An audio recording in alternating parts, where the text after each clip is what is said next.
जय हिंद। तो अभी तक हम लोग आप 3 वीडियो देख चुके हैं मैट्रिसेस की, जिसमें हम लोगों ने एडिशन सीखा है, मल्टीप्लिकेशन सीखा है ना।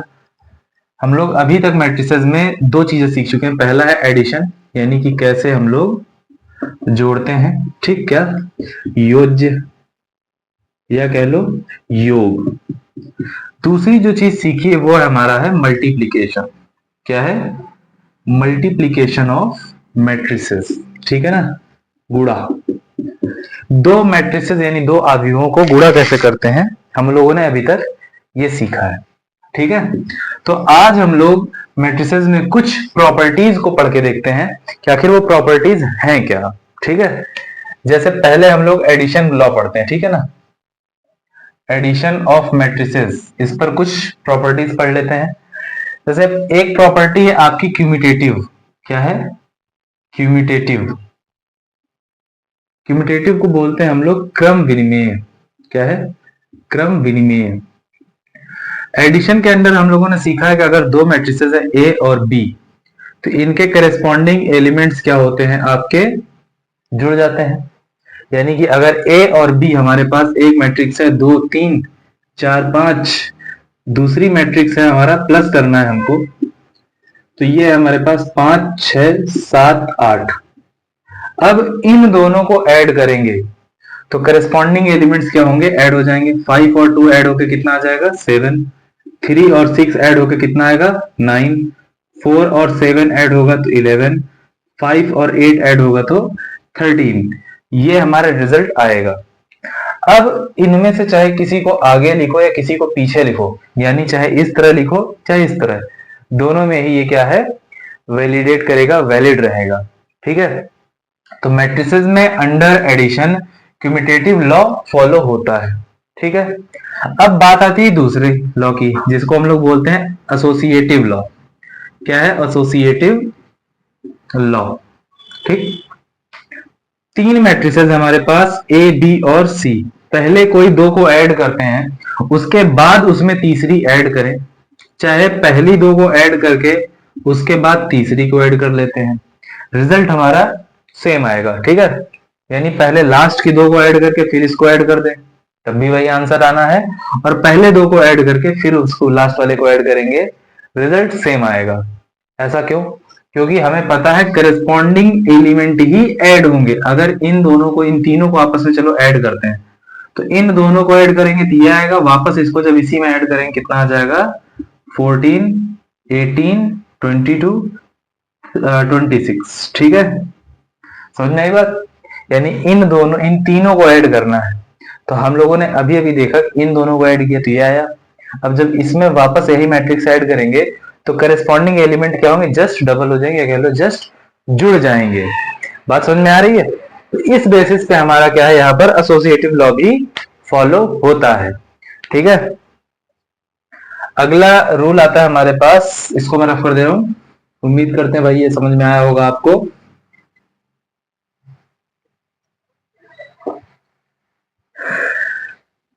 अंडर एडिशन तीसरा लॉ आता है आपका एडिटिव आइडेंटिटी।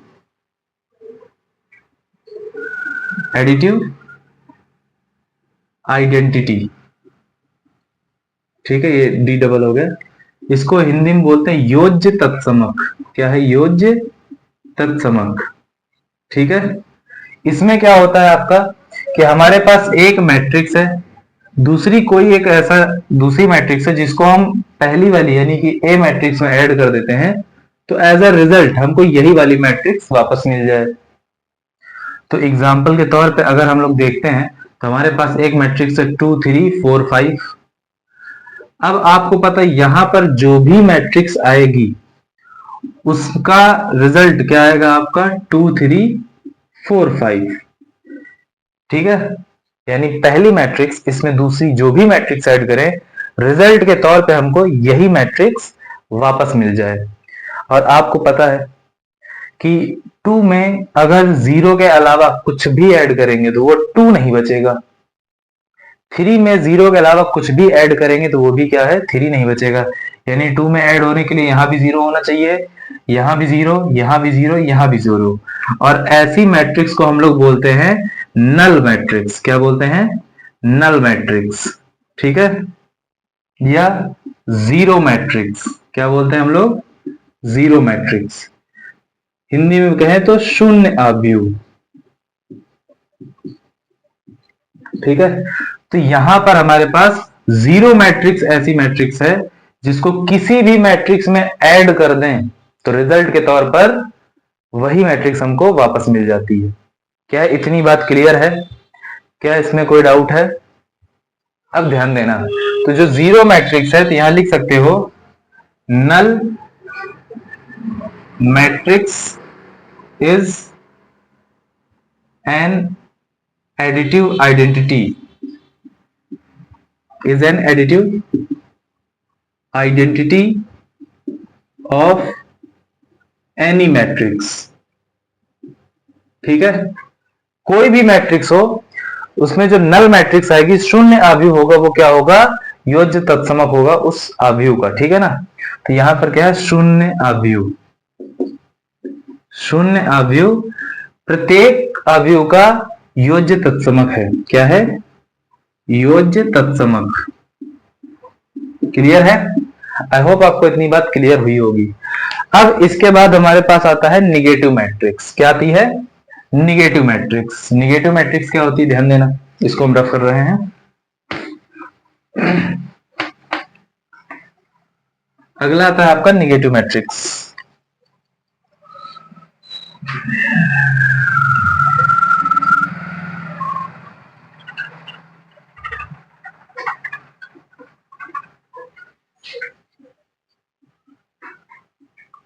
ऋणात्मक आव्यूह, ठीक है। निगेटिव मैट्रिक्स क्या होती है, जैसे हमारे पास एक मैट्रिक्स है ए, 1 2 3 4, तो इसका जो निगेटिव मैट्रिक्स होगी वो है माइनस ए। माइनस ए का मतलब हर एक एलिमेंट क्या होगा, आपका निगेटिव हो जाएगा। इसको बोलेंगे हम लोग negative element, sorry negative matrix, ठीक है। तो इसी में आपका एक और आता है रूल, एडिटिव इनवर्स। क्या आता है, additive inverse. Clear? Additive inverse का मतलब क्या है कि हमारे पास एक मैट्रिक्स ए है, इसमें कोई दूसरी मैट्रिक्स हम ऐड कर देते हैं ताकि यहां पर आइडेंटिटी मैट्रिक्स बन जाए। क्या आ जाए, identity matrix, sorry null matrix आ जाए। रिजल्ट क्या आ जाए हमारे पास, नल मैट्रिक्स आ जाए। क्लियर? किसी भी मैट्रिक्स में कोई दूसरी मैट्रिक्स अगर ऐड करने पर रिजल्ट में हमारे पास नल मैट्रिक्स आती है, तो ये जो दूसरी मैट्रिक्स है इसको बोलते हैं additive inverse of matrix A. Clear? Hindi में इसको बोलते हैं हम लोग योज्य प्रतिलोम। हिंदी में क्या बोलेंगे इसको, योज्य प्रतिलोम। यानी कि कोई भी मैट्रिक्स है तो उसी का निगेटिव मैट्रिक्स जो होगी वो क्या होगी, उसकी योज्य प्रतिलोम यानी कि एडिटिव इनवर्स होगा, जिसको ऐड करेंगे तो रिजल्ट के तौर पर हमको नल मैट्रिक्स मिलेगी। ये बात हमें याद रखनी है। क्लियर है इतनी बात? चलो आगे देखते हैं हम लोग, यही कुछ प्रॉपर्टीज हम लोग देख लेते हैं इसकी, क्या कहते हैं, एडिशन की, सॉरी एडिशन की देख चुके हैं, मल्टीप्लीकेशन की प्रॉपर्टीज, ठीक है।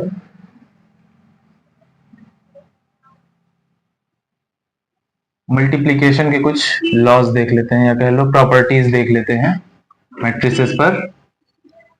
तो क्या है, जैसे पहला आता है आपका क्यूमिटेटिव,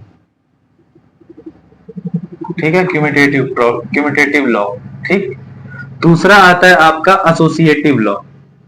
क्या आता है, एसोसिएटिव लॉ। तीसरा आता है आपका distributive law.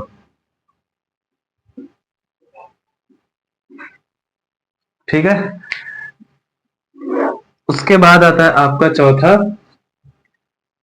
Multiplicative identity. Next आता है मल्टीप्लीकेटिव इनवर्स।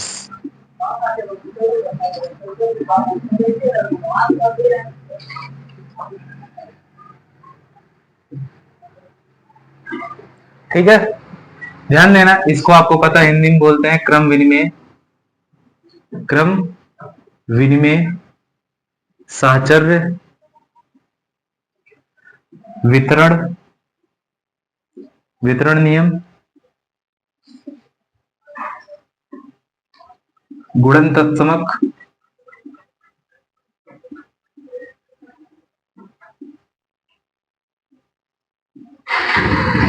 गुणन प्रतिलोम।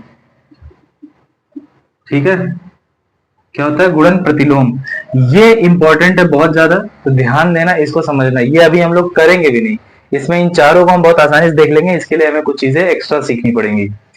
जैसे पहला आता है आपका क्यूमुटेटिव लॉ। आपको पता है, अगर हमारे पास एज एग्जाम्पल के तौर पर लेते हैं हम लोग, मल्टीप्लाई करके देख लो, एक मैट्रिक्स है ए 2 3 4 5, दूसरी मैट्रिक्स है बी जिसमें 5 6 7 8, ये दूसरी मैट्रिक्स है। हमें मल्टीप्लाई करना है ए और बी का। ठीक, तो हमें पता है, हम पहले ये वाली मैट्रिक्स लिखेंगे 2 3 4 5, फिर दूसरी मैट्रिक्स लिखेंगे हम लोग 5 6 7 8। जब इनकी मल्टीप्लाई करने की बारी आती है तो हमें पता है पहले वाली मैट्रिक्स में ये रो वाइज चलेंगे पंक्ति के अनुसार, दूसरी वाली मैट्रिक्स में हम लोग ये कॉलम वाइज चलेंगे, यानी पहला एलिमेंट पहले से, दूसरा एलिमेंट दूसरे से, फिर दोनों को ऐड करके लिखेंगे, यानी कि क्या आ जाएगा आपके पास यहाँ पर 2 इंटू 5 प्लस 3 इंटू 7। ठीक है, प्लस 3 इंटू 7। अब जगह कम पड़ रही है, थोड़ा सा हम लोग जगह बनाते हैं, इस लॉ को रफ करके यहां से कंटिन्यू शुरू करते हैं। ठीक है, हमें क्या चाहिए, a इंटू बी, हमें चाहिए a इंटू बी। तो हम लोग पहले ये वाली मैट्रिक्स लिख देंगे a 2 3 4 5, दूसरी मैट्रिक्स हमारे पास b 5 6 7 8, ये दूसरी मैट्रिक्स है। अब आपको पता, जब इन दोनों को हमें मल्टीप्लाई करना होगा, तो ये दोनों को जब मल्टीप्लाई करेंगे तो हम इसको कुछ इस तरह से मल्टीप्लाई करेंगे। ठीक, अब ध्यान देना, जब हम इसको मल्टीप्लाई करेंगे तो आपका जो 2 होगा वो 5 से मल्टीप्लाई होगा, 2 इंटू 5, प्लस 3 7 से मल्टीप्लाई होगा, 3 इंटू 7। इसी तरीके से ये इसमें जाके मल्टीप्लाई होगा, 2 into 6, 3 into plus 3 into 8। Second row की बारी आती है, second row first column 4 into 5 plus 5 into 7, second row second column 4 into 6 plus 5 into 8, ये इतना आ जाएगा आपका। अब इन दोनों को मल्टी ऐड करेंगे, कितना आ जाएगा, 5 2 जा 10 प्लस 21, 20 प्लस 35, 6 2 जा 12 प्लस 24, 24 प्लस 40।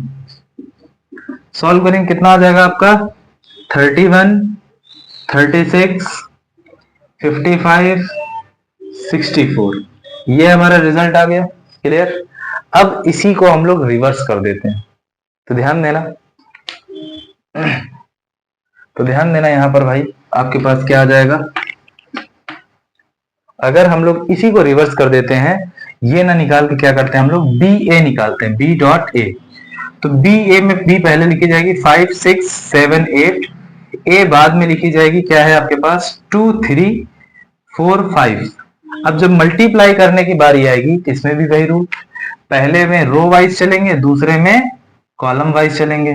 तो 5 किससे मल्टीप्लाई होगा, 2 से, 6 किससे मल्टीप्लाई होगा, 4 से, यानी जिस भी रो और कॉलम को जब मल्टीप्लाई करेंगे तो रो का पहला एलिमेंट कॉलम के पहले एलिमेंट से प्लस रो का सेकंड एलिमेंट रो के कॉलम के सेकंड एलिमेंट से। तो यानी हमारे पास जो नई मैट्रिक्स आएगी, यहां पर सॉल्व करेंगे इसको, कितना आएगा 5 into 2 plus 6 into 4, 5 into 3 plus 6 into 5, 7 into 2 plus 8 into 4, 7 into 3 plus 8 into 5, कितना आ जाएगा यहाँ पर 5 2 जा 10 प्लस 24, 14 प्लस 32, 15 प्लस 30, 21 प्लस 40।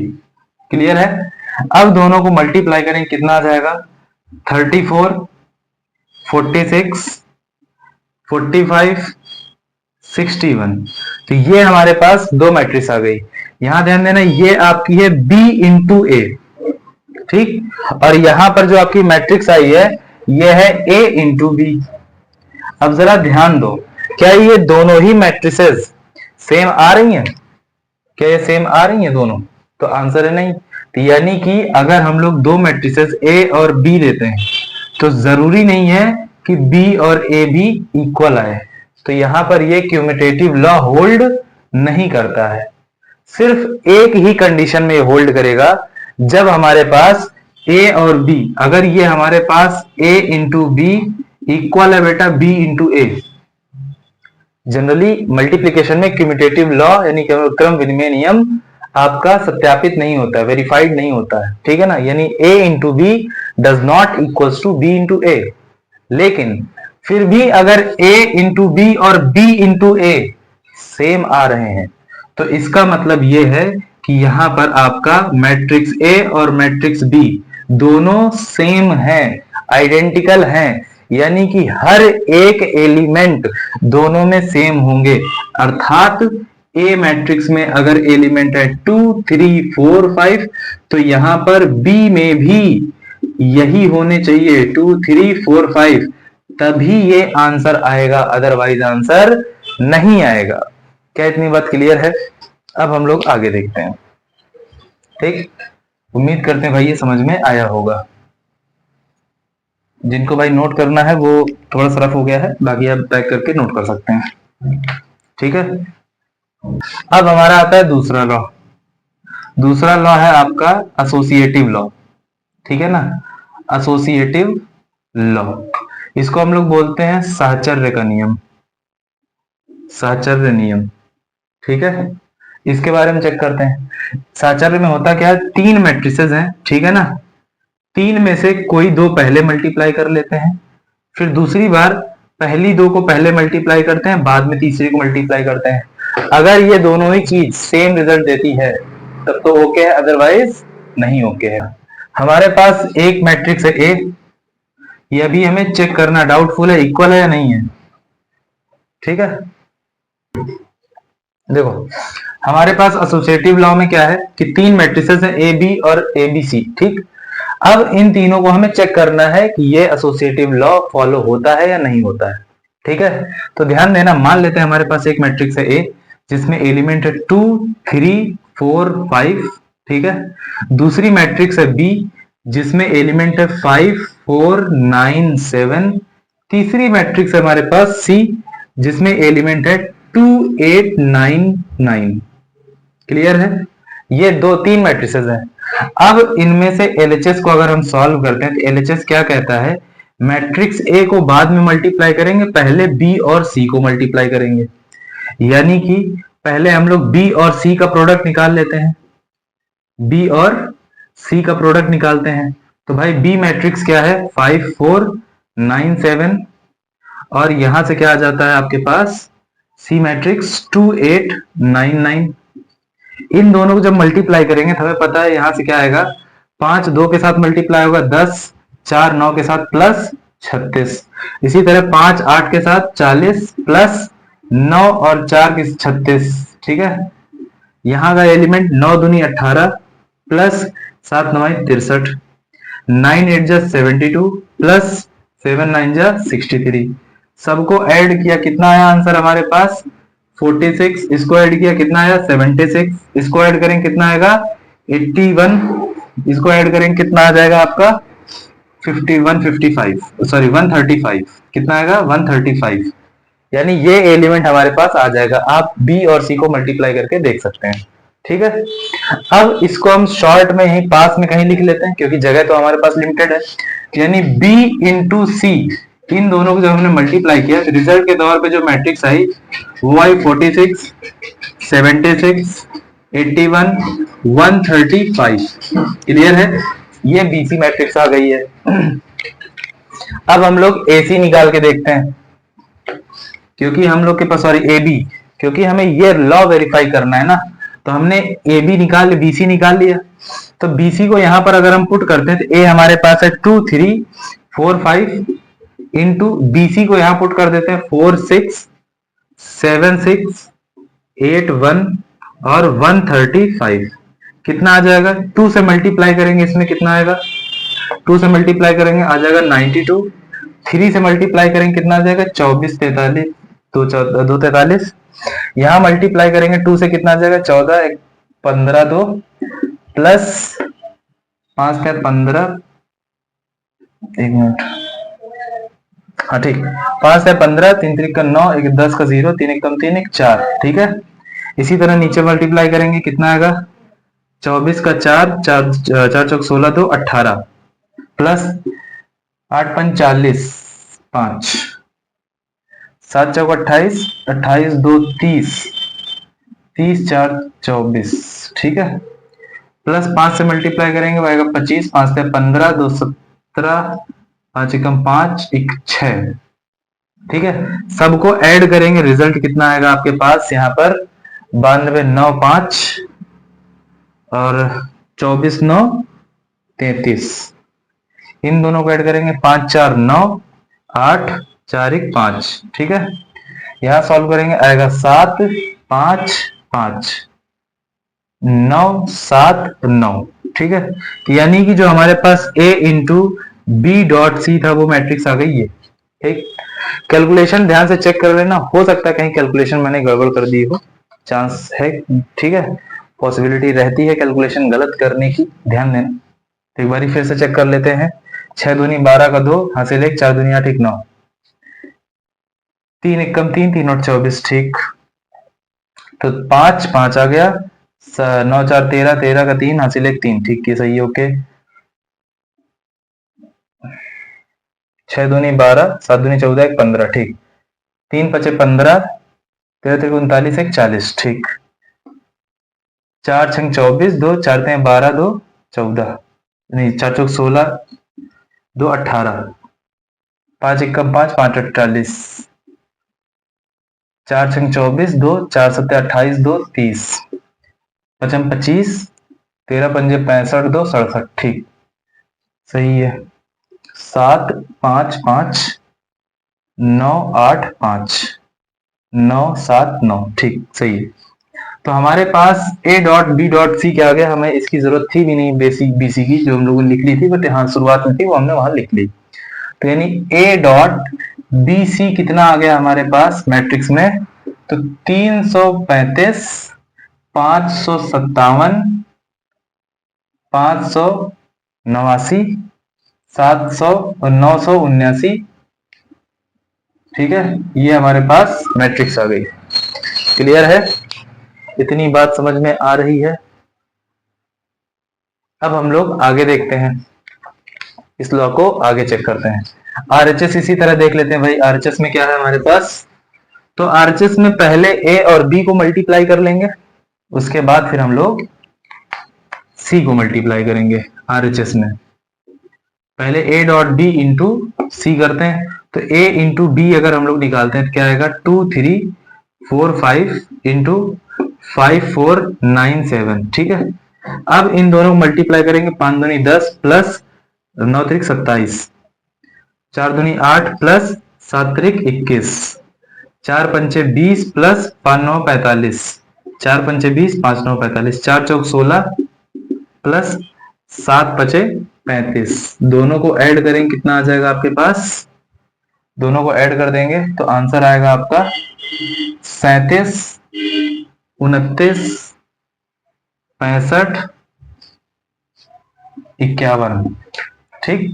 तो यानी ए बी की वैल्यू आ गई। इसी तरह सी को मल्टीप्लाई करके हम लोग देखेंगे तो क्या आएगा, क्योंकि हमें वैल्यू चाहिए ए बी सी की, तो भाई ए बी की जगह पर हमारे पास वैल्यू क्या आ गई है इंटू सी में, ए बी की वैल्यू आ गई है 37 29 65 51 मल्टीप्लाई करेंगे अब सी से, तो सी की वैल्यू है 2899। अब मल्टीप्लाई कर देंगे, अब हमारा आंसर अगर सेम आता है तो ओके है, अगर नहीं आता है तो फिर हम लोग कहीं गड़बड़ कर रहे हैं, क्योंकि ये होल्ड करेगा ठीक है ना, क्योंकि हमने ऑर्डर नहीं चेंज किया है। तो क्या आएगा 37 दूना 35 दूना 70 74 ठीक 29 दून 9 10 बार 290 माइनस 29 290 माइनस 291 माइनस 30 261 प्लस का 261 कितना आएगा प्लस का 261 61। इसी तरीके से आगे 8 बार में 8 सत्ते 56 का 6, 8 त्रिक 24, 24 5 29 प्लस 9 9 81, 9 9 जो 81 का 8 1 8 कैरी, 9 2 जो 18 8 26,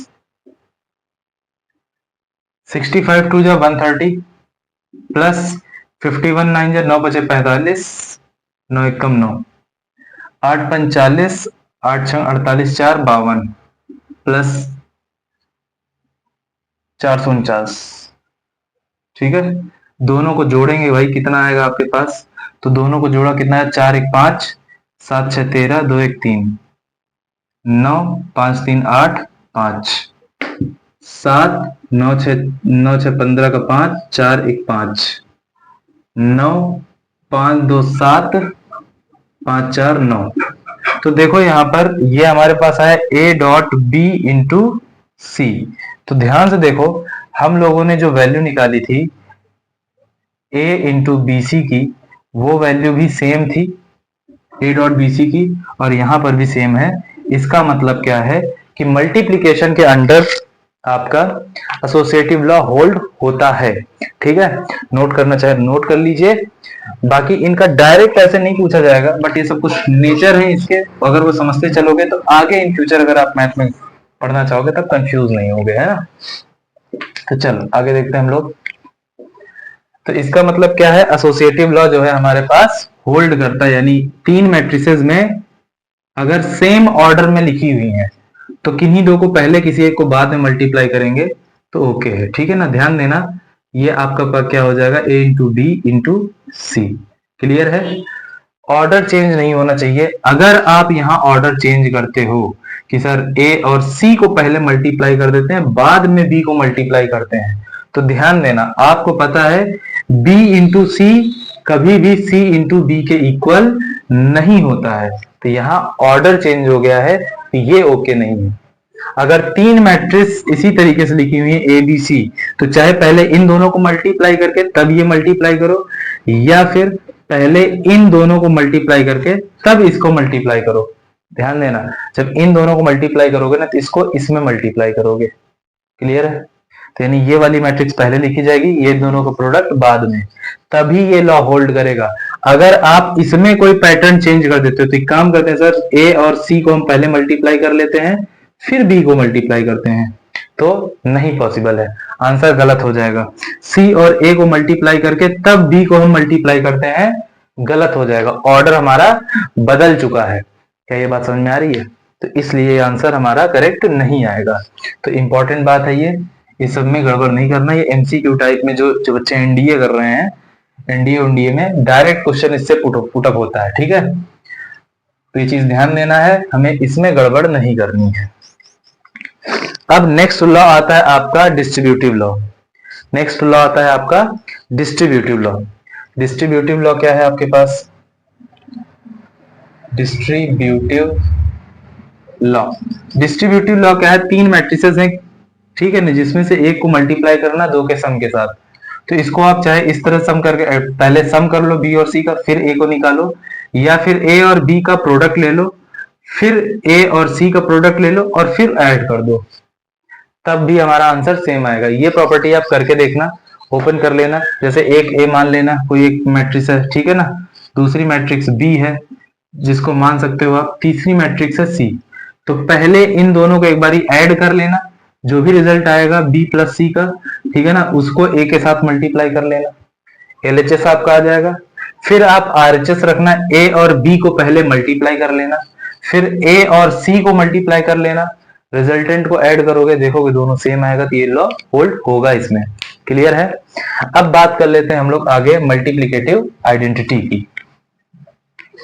ठीक है, ये सारे लॉ होल्ड होते हैं इसमें, बस कम्यूटेटिव नहीं होता। तो ध्यान देना इसमें एक बात, क्या मल्टीप्लिकेटिव आइडेंटिटी क्या है, मल्टीप्लिकेटिव आइडेंटिटी, गुणन या गुणज तत्समक। ठीक है ना, हमारे पास एक मैट्रिक्स है ए, इसको हम लोग किसी दूसरी मैट्रिक्स से मल्टीप्लाई करने पर हमको रिजल्ट सेम आना चाहिए।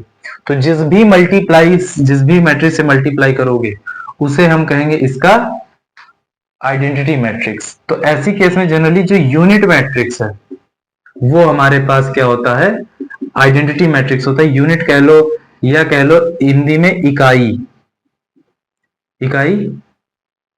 या कह लो तत्समक आव्यूह, ठीक है, तत्समक आव्यूह, ठीक है ना। हिंदी में थोड़ा नाम से कंफ्यूज हूं मैं, उसको आप एक बार अपनी बुक में देख लेना। यूनिटी बोल देते हैं या फिर आइडेंटिटी बोलते हैं, ठीक है ना, आइडेंटिटी मैट्रिक्स, ठीक है ना। आइडेंटिटी मैट्रिक्स के बारे में आपको पता है, एक स्क्वायर मैट्रिक्स जिसका ऑर्डर फिक्स रहे और सिर्फ मेन डायगोनल के एलिमेंट ही प्रेजेंट होते हैं और वो भी सब 1 1 होते हैं। तो ऐसी कंडीशन में इसको हम लोग क्या बोलेंगे, आइडेंटिटी मैट्रिक्स, ठीक है ना। एग्जाम्पल के तौर पर अगर हम देखते हैं, एक मैट्रिक्स है हमारे पास ए का एलिमेंट है हमारे पास 2 3 4 5, ठीक है ना। इसको अगर हम लोग दूसरी मैट्रिक्स भी यानी आइडेंटिटी मैट्रिक्स से मल्टीप्लाई करते हैं, आइडेंटिटी मैट्रिक्स क्या होगी 1 0 0 1, तो हमारे पास आंसर पे यही मिलेगा। जैसे a इंटू आई, तो 2 3 4 5 इंटू 1 0 0 1, मल्टीप्लाई करेंगे कितना आ जाएगा, 2 1 जा 2 प्लस 3 इंटू 0 0, 2 1 जा 2 into 0 0 plus 3 into 1 3, 4 into 1 4 plus 5 into 0 0, 4 into 0 0 plus 5 into 1 5। तो रिजल्ट के तौर पे हमारा क्या आ जाएगा, 2 3 4 5, ठीक है ना। तो किसी भी मैट्रिक्स का अगर मल्टीप्लिकेटिव आइडेंटिटी हमको निकालनी है तो हम उसका सिर्फ आइडेंटिटी मैट्रिक्स सेम ऑर्डर का लिख देंगे। क्लियर है। अब नेक्स्ट आता है हमारे पास इनवर्स, मल्टीप्लिकेटिव इनवर्स, ठीक है। इसको रफ कर रहे हैं, ध्यान देना, ये हमारी आइडेंटिटी मैट्रिक्स है, ठीक है।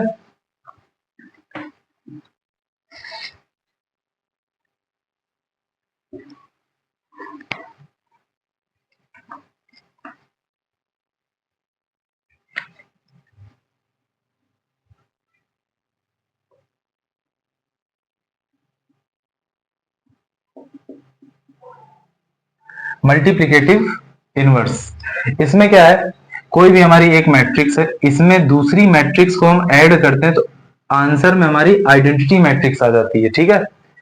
इनवर्स क्या होता है, किसी भी नंबर में जब उसका इनवर्स हम लोग ऐड करते हैं तो रिजल्ट, सॉरी मल्टीप्लाई करेंगे, यहाँ पर मल्टीप्लीकेशन का है ना, तो मल्टीप्लाई करेंगे तो क्या आ जाएगा हमारे पास, आइडेंटिटी मैट्रिक्स आ जाएगी, ठीक। तो ऐसी कंडीशन में हम इसको क्या बोलेंगे, ए इनवर्स कहेंगे। क्या कहेंगे, ए इनवर्स। क्लियर है इतनी बात।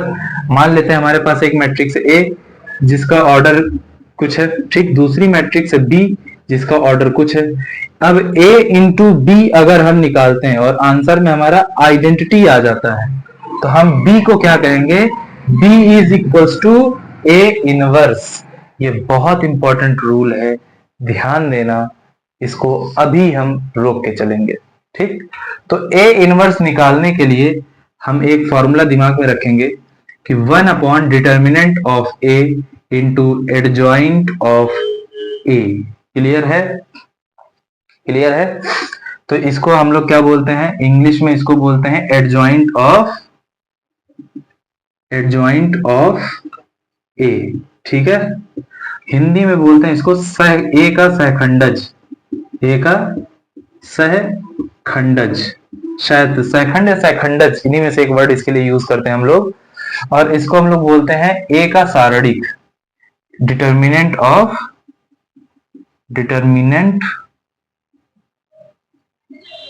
ए, हिंदी में बोलते हैं ए का सारणिक, ठीक है। अब ध्यान देना, ये इतनी चीज हम लोग बाद में करेंगे, अभी इसको मैं रोक रहा हूं, ठीक है, क्योंकि इसमें डिटरमिनेंट निकालने की जरूरत पड़ती है। तो डिटरमिनेंट निकालने का एक छोटा सा तरीका है, एडजॉइंट और डिटरमिनेंट इनको निकालने के लिए माइनर और कोफैक्टर निकालने पड़ते हैं हम लोगों को। तो वो हम लोग अभी अगला चैप्टर जब पढ़ेंगे सारणिक डिटरमिनेंट, तो उसमें सीखेंगे ये मेथड। अभी हम लोग अब कुछ सीखने जा रहे हैं एलिमेंट्री ऑपरेशंस। क्या है, एलिमेंट्री ऑपरेशंस। तो कहो तो आज ही कंटिन्यू करें या तो कहो तो कल, ठीक है। तो हम लोग उससे पहले हम लोग सीख लेते हैं ट्रांसपोज निकालना, यानी कि परिवर्त निकालना, ठीक है। एलिमेंट्री ऑपरेशन से पहले हम लोग क्या सीखेंगे,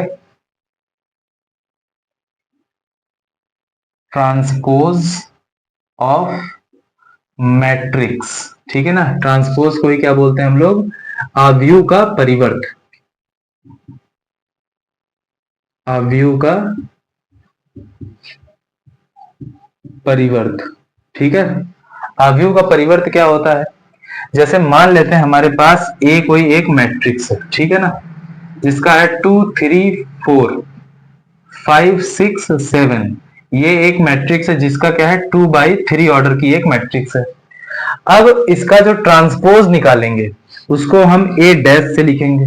ठीक, ए डैश में क्या आ जाएगा, बस फर्क क्या है, जब इसका ट्रांसपोज निकालते हैं ए से हम लोग इसके ट्रांसपोज की तरफ जाते हैं, तो ऐसी कंडीशन में हम रो को किस में बदल देते हैं, कॉलम में। ठीक है ना, रो को बदल देते हैं कॉलम में, कॉलम को बदल देते हैं रो में, यानी पहली रो हमारे पास ये रही।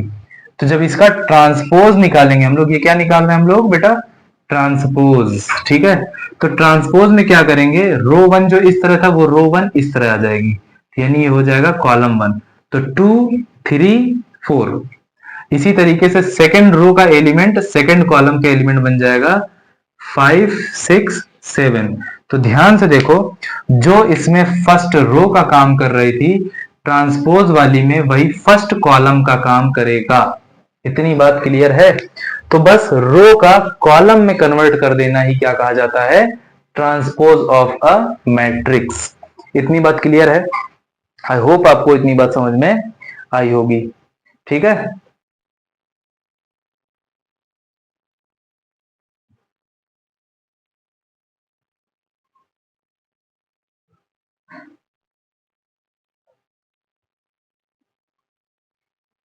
उम्मीद करते हैं भाई ये बात समझ में आई होगी। अब कुछ इंपॉर्टेंट रूल है, हमें ये याद रखना है। अच्छा, ये हमारे पास एक ए का ट्रांसपोज आ गई है, अगर इसका फिर से हम ट्रांसपोज निकाल देते हैं, ए ट्रांसपोज का भी हम लोग क्या कर देते हैं, ट्रांसपोज कर देते हैं। ठीक है ना, ए ट्रांसपोज का भी ट्रांसपोज निकाल देते हैं। तो ऐसी कंडीशन में क्या होगा, या फिर जो रो है वो कॉलम में बदल जाएगा, यानी कि 2 5, तो क्या हो जाएगा 2 5, 3 6 तो 3 6, 4 7 तो 4 7, ये आ जाएगा। क्लियर है, यानी रो और कॉलम का एक दूसरे में अदला बदली क्या कहा जाता है, ट्रांसपोज कहा जाता है। क्लियर है, तो सारे रोज को जब सारा कॉलम बना देंगे, यहां पर दो रो था, इन दोनों को क्या किया, पहले रो को पहला कॉलम बना दिया, दूसरे रो के एलिमेंट को दूसरे कॉलम में पुट कर दिया, इसमें वापस उल्टा कर दिया, पहले कॉलम को पहला रो बना दिया, दूसरे कॉलम को दूसरा रो बना दिया।